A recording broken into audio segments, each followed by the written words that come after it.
recently, mapapansin nyo, nananaba na tayo. Tumataba na, bumibigat.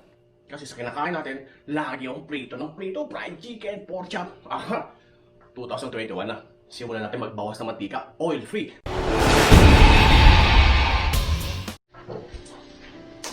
Hey guys, this is Being Fat Biker again.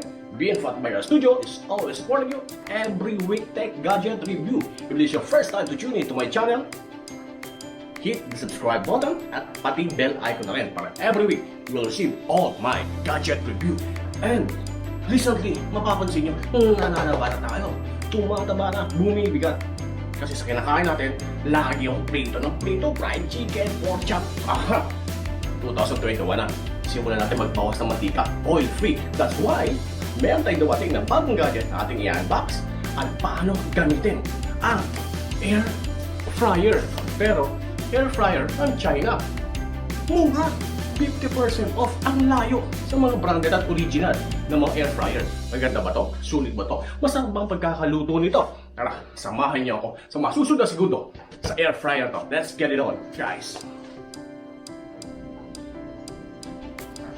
Okay guys, we're back, no? This has been Fat Biker Studio again, no?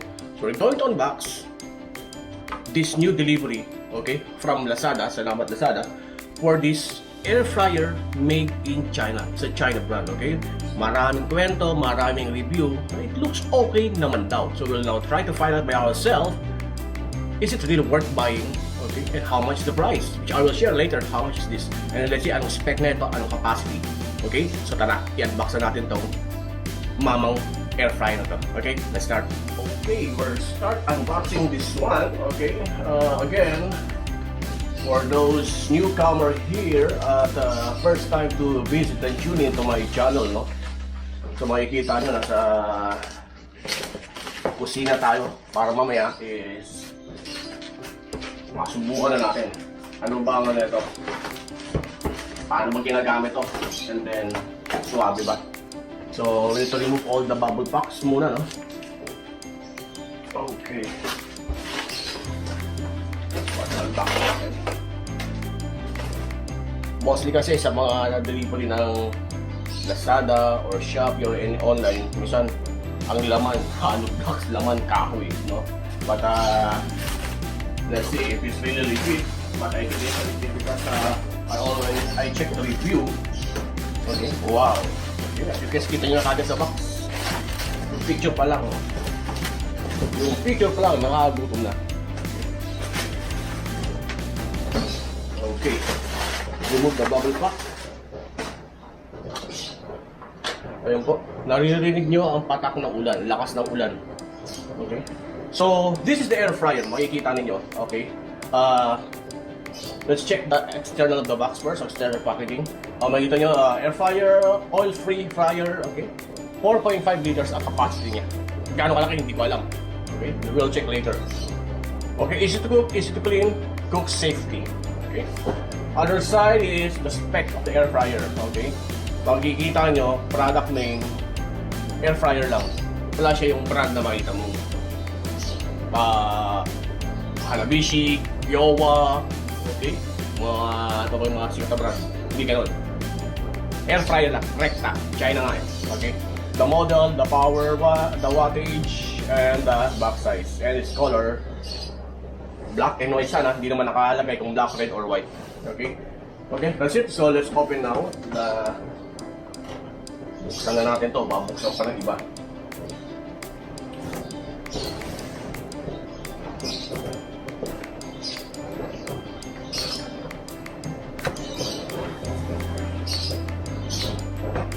Okay. Let's see. Baba natin. Okay, it's legit. Nandito ang air fryer. Aba, malaki siya. Okay, malaki. Malaking air fryer to. So, this is a 4.5 liters lang, no? Okay, then siya. Kita nyo ba? Sabi natin ng patungan. Sabi ng props. So, tanggalan natin yung box, no? So, ipatungan lang natin ito para makita ninyo while we are checking everything. Yan. Model ang dating. Okay, let's remove the plastic.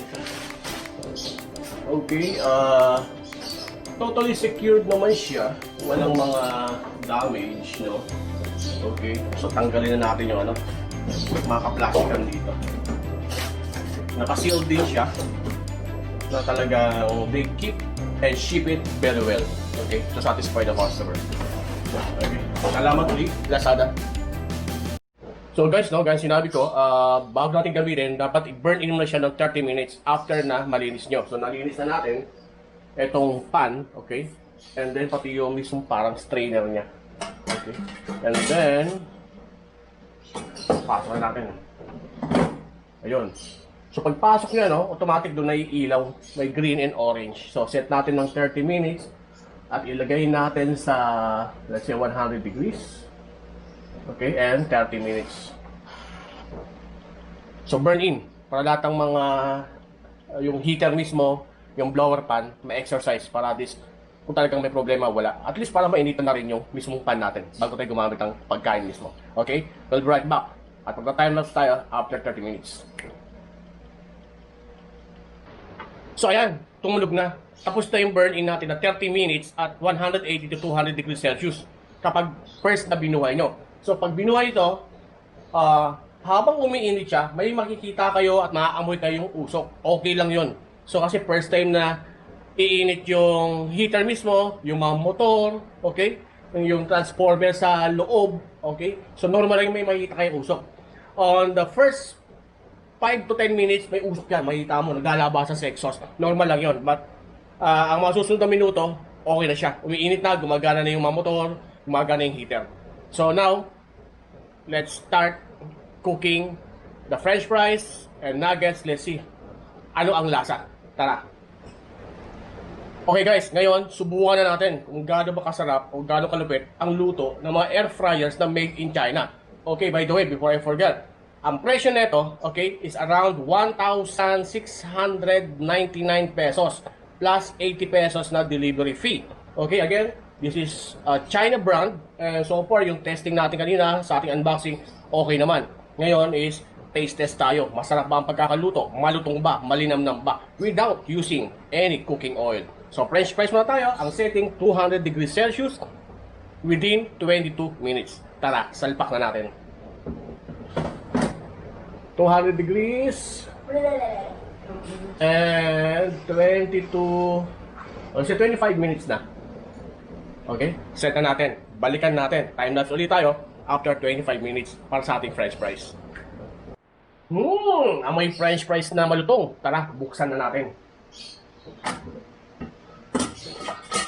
Ayan, may french fries na. Sunog na lang, nasobrahan tayo. Kasi tama yung sinabi nga sa ano, sa recipe, 22 minutes lang. Kaya sinad ko ng 25 minutes. Ayan, nasunog tuloy. Pero crunchy. So mamaya may papatestingin tayo. Ngayon, subukan naman natin ang ibang menu. Yung, kumukuya pa ako nuggets. Tara, subukan natin. So guys, no, sa french fries natin, no, I recommend, wag 22 minutes. I think, mga 15 minutes lang maluluto na french fries. Na overcook natin, 25 minutes ko nilagay. Siyempre, attach sa big first time ng pagluluto ng air fryer, I think 15 minutes is okay. Now, subukan naman natin tong nuggets. Okay, iset lang natin muna ngayon ng 15 minutes. Although sinasabi sa recipe around 25 minutes. Eh, medyo manipis yung nuggets natin. Subukan natin ngayon ng 15 minutes lang. And let's check. Okay? And then, 15 minutes. Ayan. 15 minutes. 15 minutes. Okay? And then, balik tayo. Time lapse ulit tayo. Pagluto na. Whoops! Mukhang luto na. Humito na yung ating air fryer. Okay? Amoy chicken nuggets. Tingnan natin kung tama ba ang ating luto. So, sa unang lutuan lang, okay, talagang trial and error, ano man eksaktong luto na gusto nating panlasa. Again, this is oil-free. Ayun. So, 15 minutes siya, no? So, kita nyo. Okay, kung kaya mainit. So, kita nyo, no? So, ayan siya. So, luto na ating chicken nuggets. So, ngayon papatesting natin sa ating guest. Okay, na magte-taste test, anong lasa? Ano ang review ng air fryer? Okay? So, eto tayo. Taste test na tayo. Okay guys, no? Medyo nag-trial and error tayo at ito ang ating guest, okay? Na magta-taste test ang mga mahihilig sa french fries and chicken nuggets. Okay? Try to check this one and what can you say? Taste it? What can you say? Good. Good. Okay. And the first one? Okay. What can you say? Please like and subscribe. Okay, please subscribe, like, and share. And this is being Fat Buyer again. Okay, with my daughter, the one of the taste tester. Okay, of all these foods by air fryer. So, hello dyan, Shopee. Hello dyan, Lazada. Baka naman, meron kayo ipapareview dyan. So, just send to me, send to us, being Fat Buyer Studio. And we'll do a full unboxing and full review and trial of your product. Okay, so let's get it on, guys.